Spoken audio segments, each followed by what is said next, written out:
The knowledge report launch by EY India. The theme is Green Mobility Revolution, India's Real Transition in Shared Mobility for a Sustainable Future. Mr. Som Kapoor, partner and auto sector leader from EY India, who has been working with automotive C-suites for over 2 decades. He has traveled widely across the globe and has managed sales and marketing operations. He has also led several engagements on market portfolio strategies for original equipment manufacturers. He brings with him rich insights on future of mobility and retail from rural, hyperlocal, local, Indian and global perspective. So I would like to invite him to come on the podium and share a brief overview on the knowledge report. Morning, everybody. As EY, this is a great opportunity for us to meddle with everybody sitting over here. The report that we've come up with is, co-authored by me and a couple of other colleagues from work. One of them sitting here, Amit, and he's very interestingly put the name of the book, E-Shared Mobility Business Trends. So that whole acronym is his baby. But I think what I wanted to do today is give you a little bit of nuggets which are not there in the report, if that makes any sense. We're launching a report, but what I'll talk about is not there in the report. So, you get a few suits on the table, including myself, and the first thing we want to talk about is money. If we just move on, there's this one slide that I just wanted to all of you to go ahead and see. What has happened is we chase money. All the suits in the room love to chase money. What I wanted to tell you is all this money that has flowed into the automotive ecosystem for the last 5-7 years has truly not been in traditional automotive. It has not been from traditional automotive, and it has not gone into traditional automotive. So this is a case of good money following great money right here. If you look at the amount of money that has flowed in, you have about $364 billion that have flowed into 2017 to 2022, and all this money may or may not have come in from what we used to know as traditional automotive and going into what we know as traditional automotive. This money has flowed into shared, this money has flowed into green, and this money has flown into autonomous. I mean, if you actually think about it,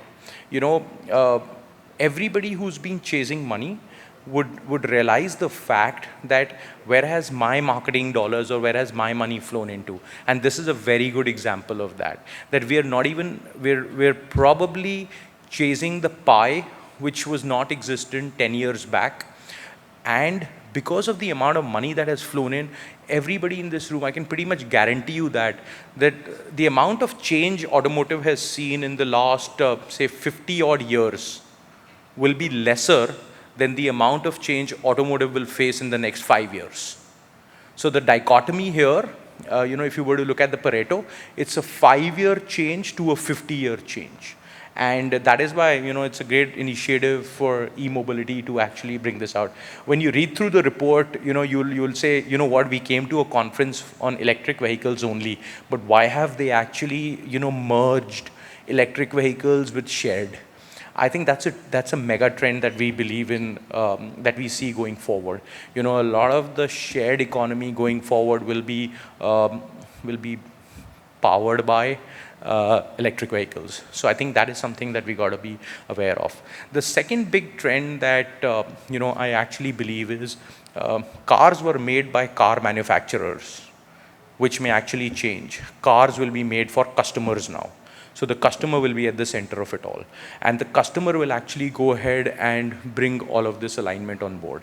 It will not be just cars. So you'll probably see a lot of different ways of mobility going forward.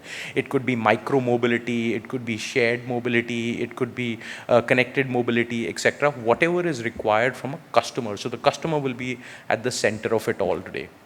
And that is a fairly big change going forward. Unlike the Henry Ford era wherein he made the black car and then we all learned to drive it and live with it. It will be decided by the customer what is their need of mobility going forward. The other thing that I just wanted to talk to you about was something like this.